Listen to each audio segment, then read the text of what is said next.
Fire Emblem is launched on the 20th, the day this video should be out, disregarding disaster of course, but what is Fire Emblem? If you're living under a rock or you just don't kind of care, Fire Emblem is a Nintendo series dating back to 1990 and has a total of 16 core entries and 5 spin-off games. For all intents and purposes, it's a strategy role-playing game, and a quite brutal one at that, having characters permanently die during battles and having a rather extensive meta plot. But to summarize the plot, in the beginning there was the goddess Ashanira, and she made the world.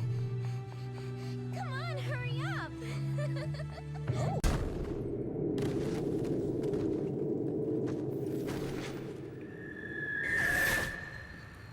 So trusted you.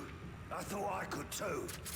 So why in bloody hell does Incest, crusades, genocide, eugenics, incest again, incest, eugenics, and then we have time and dimensional travel at once. Fire Emblem lore is a unique kind of interestingly stupid, but we're not here to discuss the intricacies of the lore, we're here to talk about games! Fire Emblem TRPGs have an odd look at the question of adaptation versus emulation. Adaptation is the process of converting one thing to another to suit that purpose or medium. The Goblin Slayer TRPG is an adaptation of the light novel to a TRPG format, while emulation is the attempt to replicate the original, adding features or ideas when needed to suit the new medium, but keeping it as accurate as possible. Pokeroll is an attempting to emulate the Pokemon games to a tabletop format. Of these, both have their unique ups and downs, but in the Fire Emblem sphere, I've noticed from my research that they follow the emulation side the closest. Of the handful out there, most attempt to replicate some of the ideas, and in some cases outright take numbers and stats and even concepts from the games. Now, I could go into a long-winded argument about the nature of analog versus digital, but in short, what these games do to emulate the video, they lose a degree of personalization that gives TRPGs a definitive leg up on our digital cousins. These customization and, well, the role-playing aspect of RPGs allow us to experience different angles and concepts to these worlds that we previously couldn't. Freedom is what this space revels in, and emulating these strategy RPGs closely takes a bit away from that to more closely resemble the video games,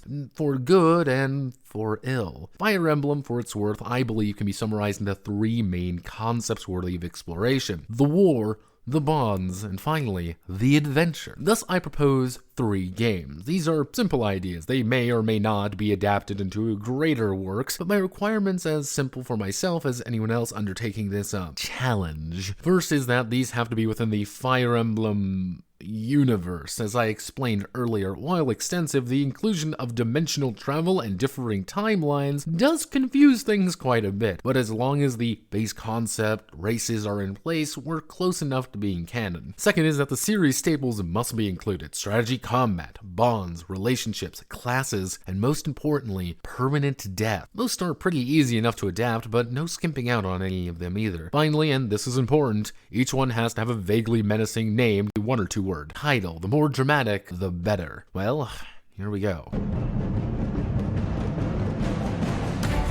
The winds of war are upon the land. Far off, a dark and malevolent force has awoken and seeks to destroy the land. Heroes have been called, armies have been mustered, banners flown high. This is a war for survival. This is a crusade. The last Crusade. Fire Emblem often has the backdrop of a war or some overt conflict the heroes must overcome or deal with. Sometimes these wars are personal, other times they are simply a part of the tale these fools find themselves in. But in Last Crusade, this war isn't just a backdrop. It's the entire game. This one leans heavily on the idea that Fire Emblem is a war game at its heart, forcing the PCs into position of commanders of a ragtag group of crusaders on a one-way quest to kill this evil overlord. Well, I could actually picture a more combined story of upper and lower management, allowing the characters to enjoy the boots in the mud gameplay, as well as a more nuanced planning sequence of the quote grand campaign end quote. But stories need themes, and often in Fire Emblem it's hope or freedom or more overt ones, but here, that one-way quest would be paramount to keep this entire thing held together. The characters don't have anywhere else to go. When they join this crusade, it's a do-or-die scenario. This reinforces some of the secondary requirements as well, as a PC's death is permanent but very replaceable, while their relationships are far more important overall. If fatalistic in their approach. You struggle together. Keeping your friends alive is keeping you alive. But the game itself, well, as we're going to be leaning more on the war game aspect heavier, as well as the larger scale of combat, I'd probably cut down the digital percentile system to a D20 with a far more controlled and simplified character creation system. One of the major design concepts would be the idea that the hero is just a force multiplier, but a multiplier means nothing without numbers. You'll always be accompanied by a few battalions, from leading a personal one to guiding a handful of others in the field. These battalions would form the backbone of your force, and every battle would conclude them, and be a quite limited resource as well, as if the hero's battalion is annihilated, all of their forces are going to rout. So the game boils down to a risk and reward, using the hero's battalion and their forces, but also making sure they remain safe and their forces alive. But that idea of limited resources should be a paramount concept. Everything should feel like it's in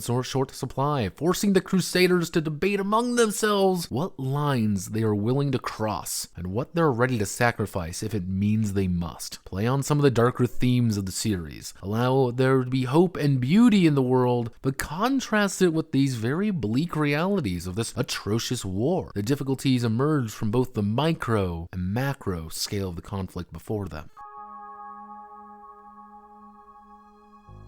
You're gonna be amazed when you realize which of the three I'm gonna be working on with this one. Supports, relationships, and bonds have been a major staple of the series for quite a while, with Awakening introducing the tiered relationship system, which was further expanded on in Fates. Oaths, however, has you take the role of individuals of import. Default, I'd say, royals of some variety. Spread across time and space, or one of the many spawns that emerge from the royal clusterfuck of Fire Emblem, but here's the secret, not all of you are going to be that, and most of you will be taking the role of the people around them. If you haven't caught on yet, Oaths would be a game mostly about relationships and stories that emerge from the interlocking relationships between these individuals, expanding out the support system to a full dynastic management game of building up your forces of eugenically pure super children against enemies, problems, and possibly one another. This is a realm management game, having the players deal with problems that will inevitably crop up around their kingdom and people, going into battle and coming back stronger or dead. The most important part would be forming these bonds,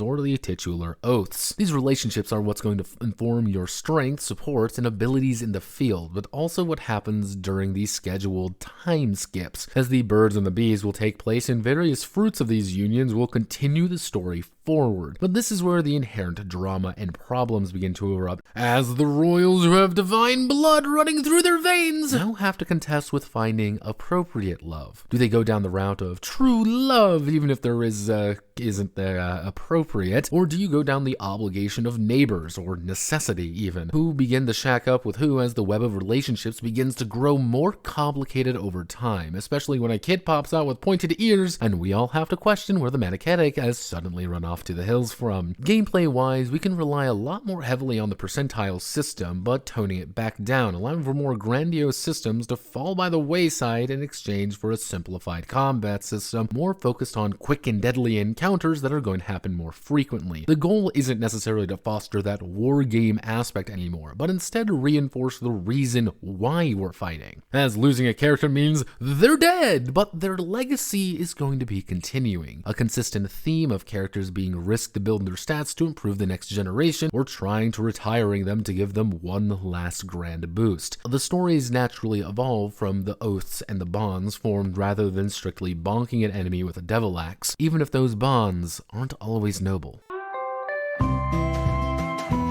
Adventure has always been a factor in these games, exploring the game world as you uncover the lore between allies, enemies, and the occasional god dragon. But adventure must always be tempered by the needs of the story it's playing out. Horizons, on the other hand, is about that adventure exclusively. Out of all of these, I'd say Horizon would be the closest to what many would think a real Fire Emblem game would be, or a general RPG for that matter. A gentle band of chucklefucks with a vague promise of loot, glory, and hope on their backs. We'll have to keep the system a robust percentile system by keeping many of the staples of the series directly, such as crits and durability of weapons, forcing the travelers to constantly keep themselves patched up as well as topped off. They may not be the most qualified individuals in the world, but their determination makes up for it. What's the catch though? Well, in most Fire Emblem games, when a character dies, they're dead, but the story marches forward. Some of the later games, notably Three Houses, go out of their way to add options to mitigate this feature or outright disable it, but a consistent reality is that if a main hero dies, it's game over. And you know what? You're not going to be playing that main hero. You're escorting them. Horizons would be a game primarily based on the escorting, protection, and finally cultivation of the hero. The lord who is technically quite weak by themselves, barely able to hold their own, and only improving as their allies keep them alive and train them up. One could argue this is a DMPC, but the concept is that the cultivation plays a lot into the game. While only a handful of characters will be deployed at any time, a venerable stable of fuck-ups, losers, and complete nincompoops will join ranks with the party as they accomplish their main goal, building up the hero alongside them. As their protectors live, die, and suffer, the hero will grow into being a real hero throughout the entire story. This is probably going to be one of the higher concept RPGs here, as it would require an investment from all the players and the GM to agree to not murk the poor kid. The story is technically going to be focused around this punk.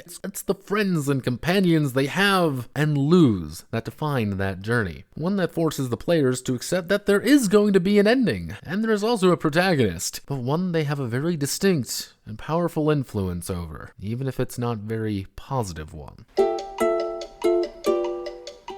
Those were 3 ideas. Are there more? Of course, dozens, hundreds even, but these 3 had me thinking about the grander concept behind adaptation versus emulation. Each of these have various levels of both, with Last Crusade leaning more on the analog aspect, while Horizons would have the PCs in a more traditional RPG and a very untraditional idea. Is there a right answer to the emulation versus adaptation argument? As stated, both have their merits and distinct downsides. Ultimately, it's up to you, the game designer, to choose which is more important, even if you have to sacrifice aspects to keep it going. Now, will you engage with my SEO metrics and leave your ideal Fire Emblem TTRPG in the comments right now? Please do it. It could exist already. It could be your perfect idea. Nothing is off limits, really, except that, one, I see what you're typing there. I see it. No, stop it. Stop it right now, you damn fucking pervert. She's a 5,000-year-old dragon, not your goddamn wife. My name is Notepad Add-on, and this was my meandering thoughts on Fire Emblem for that sweet SEO. If you like what I do here, feel free to like, comment, and subscribe. And many thanks to the plutocrats as always. Godspeed, good luck, and have a lovely rest of the day. Reach for my hand.